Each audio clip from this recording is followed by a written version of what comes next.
അങ്കമാലി അപകടം, ഒടുവിൽ സിറിയക്ക് കുടുങ്ങി.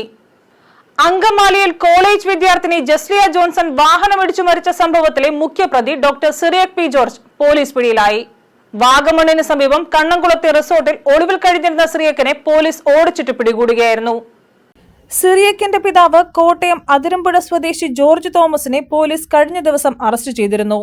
സിറിയക്കിനെ ഒളിവിൽ പോകാൻ സഹായിച്ചതിനായിരുന്നു അറസ്റ്റ്. അപകടമുണ്ടാക്കിയ കാർ തുറവൂരിൽ നിന്ന് കണ്ടെത്തിയിട്ടും കാർ ഓടിച്ചിരുന്ന സിറിയക്കിനെ കണ്ടെത്താൻ പോലീസിന് കഴിഞ്ഞിരുന്നില്ല. അപകടം നടന്ന ഒരാഴ്ചയായിട്ടും പ്രതിയെ പിടികൂടാത്തതിൽ പോലീസിനെതിരെ വ്യാപക വിമർശനം ഉയർന്നിരുന്നു. അങ്കമാലി മോർണിംഗ് സ്റ്റാർ കോളേജിലെ 2ാം വർഷ ബികോം വിദ്യാർത്ഥിനി ജസ്ലിയ ജോൺസണിനെ ഫെബ്രുവരി 28-ാം തീയതിയാണ് സിറിയക്ക് ഓടിച്ച കാർ ഇടിച്ചു തെറിപ്പിച്ചത്. പതിവ് പോലെ ജോലി കഴിഞ്ഞ് ഹോസ്റ്റലിലേക്ക് നടന്നു വരികയായിരുന്ന ജസ്ലിയെ പിന്നിൽ നിന്ന് വന്ന കാർ ഇടിച്ചു തെറിപ്പിക്കുകയായിരുന്നു. ഗുരുതര പരിക്കുകളോടെ ആശുപത്രിയിൽ കഴിഞ്ഞ ജസ്ലിയ ഈ മാസം 3-നാണ് മരിച്ചത്. News bureau, Ernakulam.